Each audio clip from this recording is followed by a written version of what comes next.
హామీ ఇచ్చాడు. అదే కదా ఇప్పుడు వీడియో రిలీజ్ చేసింది వాళ్ళు. ఆ 2 జీవోల్ని రద్దు చేస్తానన్నాడు. అంటే 7 కొండల్ని చేసిన, అంటే 2 కొండలు కాదు అది 7 కొండలు అన్నటువంటి జీవోని రద్దు చేస్తాను, అట్లాగే అన్ని మత ప్రచారాన్ని చేసుకుంటే మిమ్మల్ని అయ్యో అన్యాయంగా ఇబ్బంది పెట్టేస్తున్నారు క్రిస్టియన్స్ని ముస్లిమ్స్ని, అది రద్దు చేస్తాను నేనన్నా. అంటే ఏంటి, అన్ని మత ప్రచారం చేసుకోండి అని కదా. ఈ 2 చంద్రబాబు గారు అప్పుడు ఇచ్చిన హామీ ఇప్పుడు బయటకు వచ్చింది కదా ఆ వీడియో. ఇంకొకటి ఎస్వీబీసీ ఛానల్, దానికి వ్యతిరేకంగా అసెంబ్లీలో మాట్లాడారు. 42 కోట్లు పెట్టి ఛానల్ పెట్టడం అవసరమా, శ్రీవారికి ప్రమోషన్ ఏం అవసరం అసలు, ప్రతి ఛానల్ని అడిగితే 2-3 గంటలు టైం కావాలంటే ఎవరా ఏంటి, ఆ డబ్బులు ఎందుకు తగలేయాలని అడిగారు ఆయన. అది కూడా అసెంబ్లీలో మాట్లాడిన స్పీచ్ కూడా బయటకు వచ్చింది కదా.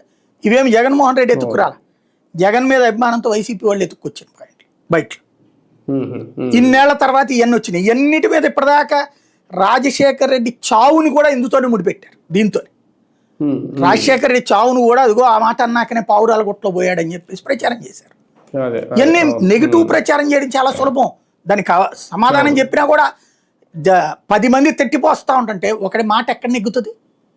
పదే తెలిసిన అబద్ధం చెప్తా ఉంటే కూడా ఎక్కడ జరుగుతుంది? ఇప్పుడు ఎన్టీ రామారావు గురించి పదే నెగిటివ్ చేస్తూనే వచ్చారు, మళ్ళీ పాజిటివ్ చేస్తూనే వస్తున్నారు. కాబట్టి సరిపోయింది. ఆయన అదృష్టవంతుడు ఓ రకంగా. ఆయన చనిపోయేటప్పుడు దురదృష్టవంతుడు, చనిపోయాక కూడా 2009 దాకా దురదృష్టవంతుడు ఆయన. 2009లో